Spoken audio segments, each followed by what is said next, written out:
Muy buenas noches. Buenas noches, doctor. Buenas noches, Daniel. Vamos a guardar un par de minutitos hasta que se vayan conectando, ¿ya?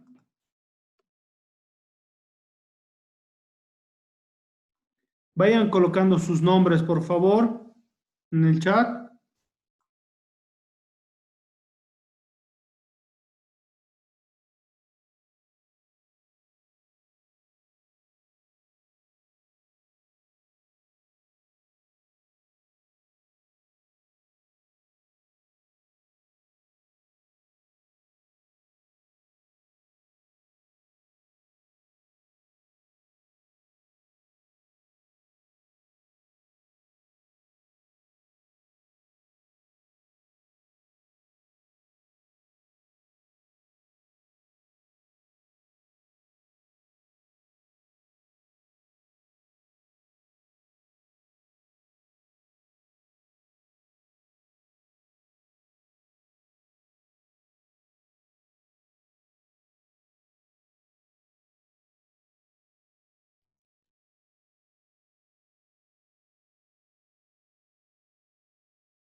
Doctor, no se escucha nada.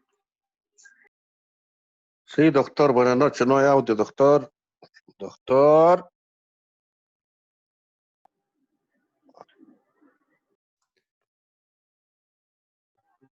¿Qué ha pasado? Les he pedido que me digan. No hay audio, doctorazo. Buenas Desde noches. buenas noches, no estaban atentos ustedes. A ver, nuevamente. Doctor, su micrófono estaba en silencio. Ya, nuevamente estoy poniendo el video. Por favor, Doc, que tenía que escribir para que me pueda atender. Eficiencia, economía, en el marco del ordenamiento jurídico administrativo que regula las funciones del servidor público. Es conveniente también mencionar que la responsabilidad por la función pública emerge de una acción o una omisión, considerando que la acción es el efecto o resultado de hacer algo, el acto de ejecutar, y la omisión es la abstención de hacer. En realidad es no hacer lo que se debe hacer, ¿no? Entonces, la responsabilidad por la función pública a nivel general surge de una acción o una omisión. En este contexto, la responsabilidad por la función pública puede darse en 4 ámbitos. En el ámbito administrativo, civil, la responsabilidad ejecutiva y la responsabilidad penal. Empezamos explicando la responsabilidad administrativa. Antes de ver todo el contexto, indicamos cuál es el régimen legal de este tipo de responsabilidad, y es la Constitución Política del Estado, la Ley 1178, el Decreto Supremo 23318-A, el Decreto Supremo 23215 y los reglamentos de las instituciones. Con ese antecedente vemos la naturaleza de este tipo de responsabilidad y decimos que es de naturaleza disciplinaria, porque este tipo de responsabilidad surge de una acción o una omisión que contraviene el ordenamiento jurídico administrativo relacionado a la conducta del servidor público. En consecuencia, reiteramos que es de naturaleza disciplinaria. En cuanto a los sujetos, son sujetos de este tipo de responsabilidad los servidores públicos y ex servidores públicos. En cuanto a la determinación, este tipo de responsabilidad se determina mediante un proceso administrativo interno que es iniciado, sustanciado y concluido a cargo de una autoridad competente que se llama la autoridad sumariante.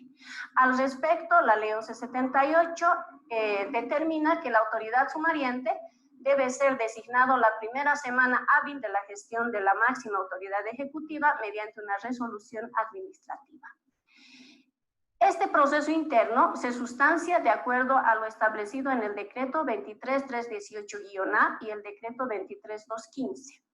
Como consecuencia de este proceso interno se puede determinar las siguientes sanciones: multa, suspensión o destitución. En el caso de la multa, el ordenamiento jurídico administrativo establece que no debe exceder el 20% del total ganado. En cuanto a la sanción de suspensión, este no puede exceder de los 30 días. Puede ser 1 día, 2 días, 5 días, dependiendo del criterio de la autoridad sumariante. Y la destitución, obviamente, es la desvinculación. Este tipo de responsabilidad administrativa prescribe en 2 años.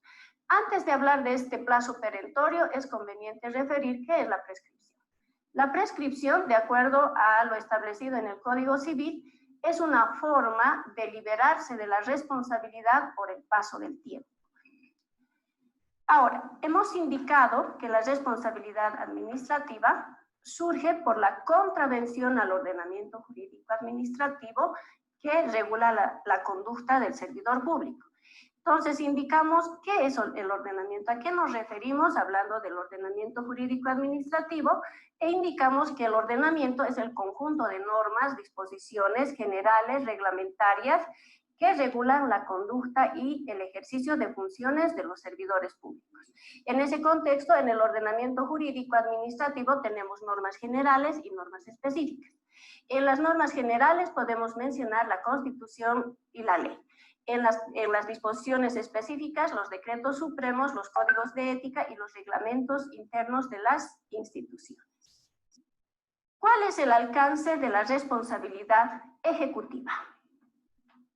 En la misma línea de la responsabilidad administrativa indicamos el régimen legal de este tipo de responsabilidad y decimos que es la Constitución Política del Estado, la ley y los dos decretos, es decir, el 23318-A, que es el reglamento de la responsabilidad por la función pública, y el decreto 23215, que es el que reglamenta el ejercicio de atribuciones de la Contraloría. Este tipo de responsabilidad es de naturaleza gerencial. ¿Por qué? Porque emerge como consecuencia de una evaluación de la gestión como deficiente o negligente, ¿no? O por incumplimiento del artículo primero, inciso C, D, E, F del artículo 27 de la ley 1178.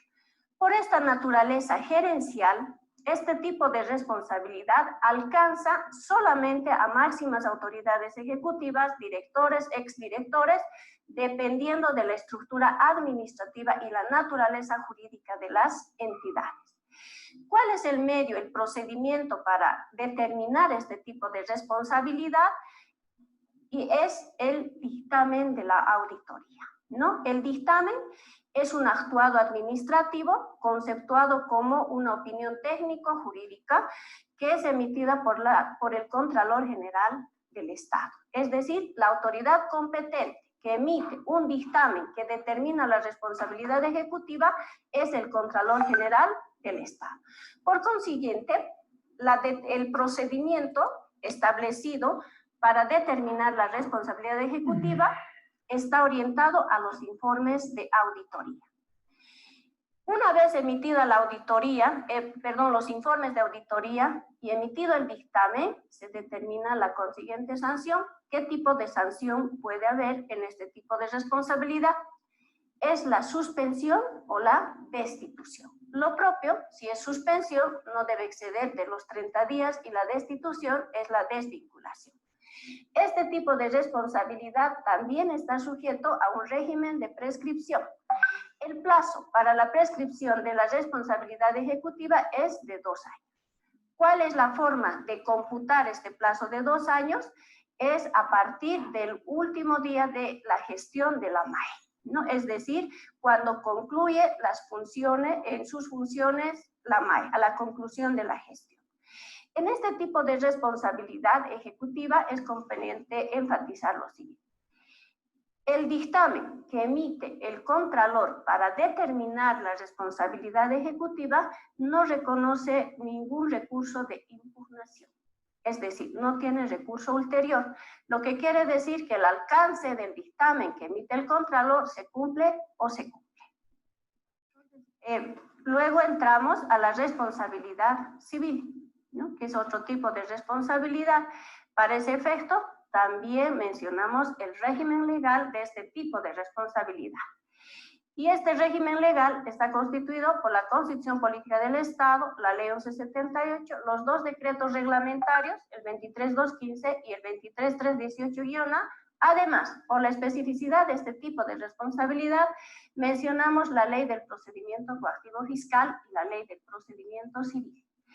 En cuanto a la naturaleza, la responsabilidad civil es de naturaleza resarcitoria. ¿Por qué? Porque emerge de una acción u omisión que ocasiona daño económico en contra del Estado.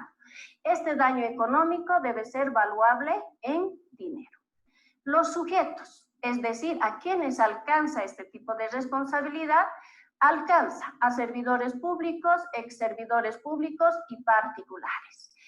Lo específico de este tipo de responsabilidad es el alcance a particulares y a este respecto es conveniente también mencionar que en el tema de la determinación, la forma, el medio para establecer indicios de responsabilidad civil son los informes de auditoría. Y en el proceso de auditoría, en el trabajo de auditoría se toman 3 criterios para identificar al o los responsables. ¿Cuáles son esos criterios? Los criterios que se aplican para determinar indicios de responsabilidad civil son la corresponsabilidad, la solidaridad y el beneficio indebido. El procedimiento establecido para este tipo de responsabilidad tiene dos ámbitos. Primero, establecimiento de indicios mediante informes de auditoría que emite el Contralor, y luego la determinación de la responsabilidad. Estableciendo las diferencias, decimos, los indicios son probabilidades, la determinación ya es la determinación, la cuantificación del daño económico ocasional. ¿Cuál es la forma establecida? ¿Cuál es el mecanismo, el instituto jurídico establecido para este efecto? Es el proceso coactivo fiscal. El proceso coactivo fiscal es una demanda judicial, que se va a incoar, que se va a iniciar ante una autoridad competente, que es el juez coactivo fiscal. En el marco de las reformas que hemos tenido con la promulgación de la Ley 1178, producida en el año 1990, un aspecto importante que cabe destacar es la creación de la jurisdicción coactivo fiscal, en cuyo marco al presente tenemos 9 juzgados coactivo fiscales en los 9 distritos judiciales, ¿no?, del órgano judicial. Entonces, la forma, el medio para recuperar los adeudos a favor del Estado es la demanda coactivo fiscal, como hemos indicado, es una demanda judicial. ¿Con qué objeto se inicia esta demanda judicial? Con el objeto de resarcir el daño, de cobrar los montos, los adeudos a favor del Estado. ¿Contra quiénes? Contra aquellos que hubieran ocasionado por acción u omisión este daño, que va a ser determinado previo proceso que se va a sustanciar de acuerdo a la ley del procedimiento coactivo fiscal y el procedimiento civil. Una vez que se sustancia el proceso coactivo fiscal, este proceso ordinario concluye con una sentencia que va a emitir el juez de la materia, que es el juez coactivo fiscal, y como consecuencia de la sentencia, esta autoridad competente emite el pliego de cargo. El pliego de cargo se constituye en un instrumento coactivo de cobro que da el plazo de 5 días fatales y perentorios a los coactivados para pagar el daño, el monto determinado por el juez competente. Una vez emitido el pliego de cargo, el procedimiento coactivo fiscal, el procedimiento civil, prevé mecanismos de impugnación que en el caso del proceso coactivo fiscal se llaman recursos de apelación y casación. De manera que si un coactivado o el coactivante hace uso de estos recursos de impugnación, podríamos hablar de un proceso coactivo fiscal que podría concluir con un auto supremo. En cuanto a la responsabilidad penal, este tipo de responsabilidad tiene como régimen legal la Constitución Política del Estado, la Ley 1178, los 2 decretos reglamentarios, el de régimen de responsabilidad por la función pública y el de ejercicio de atribuciones de la Contraloría, además del Código Penal, el Código de Procedimiento Penal y lo nuevo, en la Ley 004 Marcelo Quiroga Santa Cruz de lucha e investigación de fortunas. En este tipo de responsabilidad podríamos mencionar que la naturaleza es punitiva. ¿Por qué? Este tipo de responsabilidad emerge cuando una acción o una omisión está tipificada como delito en el Código Penal y la Ley Marcelo Quiroga Santa Cruz. Son sujetos de este tipo de responsabilidad servidores públicos, exservidores y particulares. Para el caso de particulares también hay 3 criterios que se considera a tiempo de identificar al o los responsables. ¿Cuáles son esos criterios? Son la participación, el encubrimiento o también puede mencionarse la omisión de denuncia y la complicidad. Entonces, en ese contexto pueden ser sujetos de indicios de responsabilidad penal estos 3 sujetos, servidores, exservidores y particulares, identificados bajo esos 3 criterios.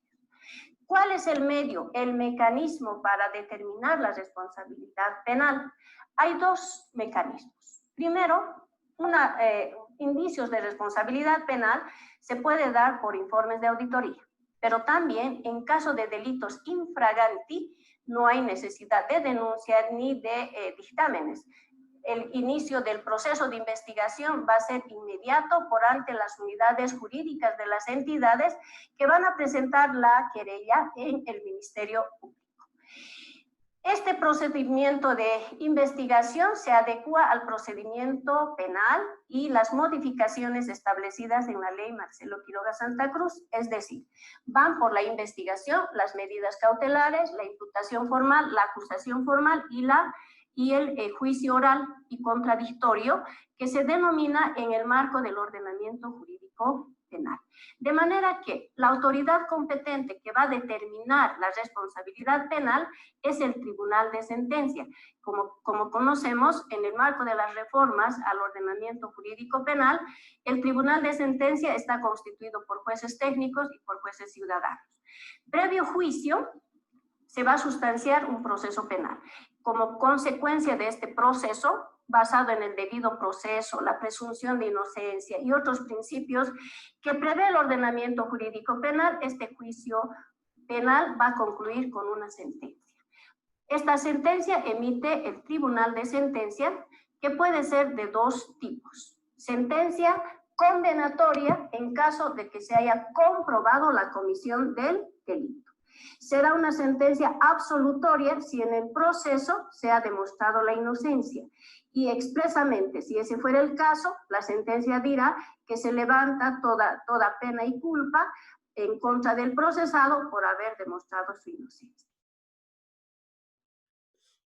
Bueno, ¿qué les ha parecido el video? Es bastante instructivo. Es una capacitación que da la Contraloría General del Estado referente a lo que es la Ley 1178 y la responsabilidad de la función pública.